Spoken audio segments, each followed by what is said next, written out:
টাকা দেখা পাগল হয় না, টাকা আজকে আছে কালকে নাই, কথা বলেন ঠিক কিনা? চেহারা দেখা পাগল হয় না,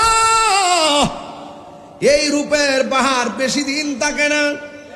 সংসার সন্দেহে টিকে না, সংসার টিকে ভালোবাসায়। এই জন্য ভালোবাসা যেখানে, শান্তি আছে সেখানে। আজকে ফুলাফান কিন্তু স্বাভাবিক নাই, প্রত্যেকটা ফুলাপান ফিল্টার মেয়ে দেখা পাগল হইয়া রইছে, কথা কন ঠিক? কথা কন না কি লেগে? ফিল্টার মেয়ে দেখা শুধুমাত্র দেখতার পর একটা দেখতেছে, একটার পর একটা দেখতেছে। কি টক কি টক কি টক, এই টিকটক দেখতে দেখতে ফুলাপান শেষ পর্যন্ত যারা দেখে ভাল লাগে আবার ভাল লাগে না। এই জন্য ফিল্টারের চেহারা দেখে পাগল হইও না, কারণ আল্লাহ রাব্বুল আলামিন কাহারো চেহারার দিকে তাকায় না, আল্লাহ রাব্বুল আলামিন কাহারো ড্রেসের দিকে তাকায় না, আল্লাহ রাব্বুল আলামিন তাকায় শুধুমাত্র বান্দার অন্তরের দিকে। এই জন্য যার অন্তর বালা তার দুনিয়া বালা, যার অন্তর ঠিক নাই তার কাছে দুনিয়াও ঠিক নাই, বাবা ঠিক কিনা? ফিল্টার মেয়ে দেখে পাগল হওয়া যাবে, টিকটকে মেয়ে দেখে পাগল হওয়া যাবে।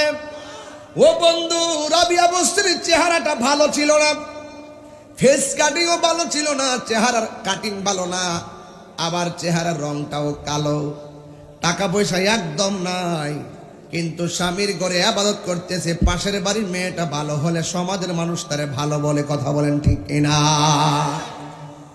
ওই রাবিয়া বস্রির কাছে একটা সাধক আসছে। এ রাবিয়া,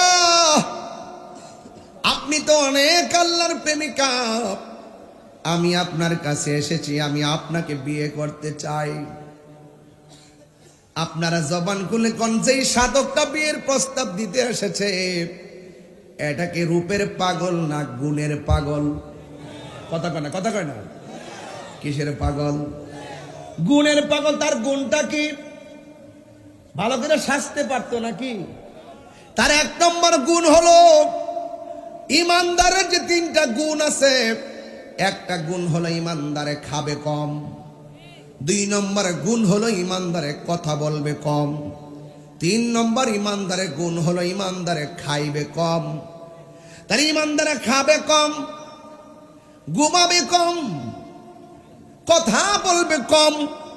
আজকে থেকে তিনটা সবক নিয়ে বাড়িতে যান, একটা বছর পরে দেখবেন আপনি মাহফিলে আসলে, ওয়াজের মাহফিলে বসলে বাড়িতে যাইতে ভালো লাগবে না, ওয়াজের ভিতরে চোখের পানি ফালায়া কানবেন, কারণ আপনার দিলের মধ্যে মদিনাওয়ালার সিংহাসন জারি হয়ে যাবে।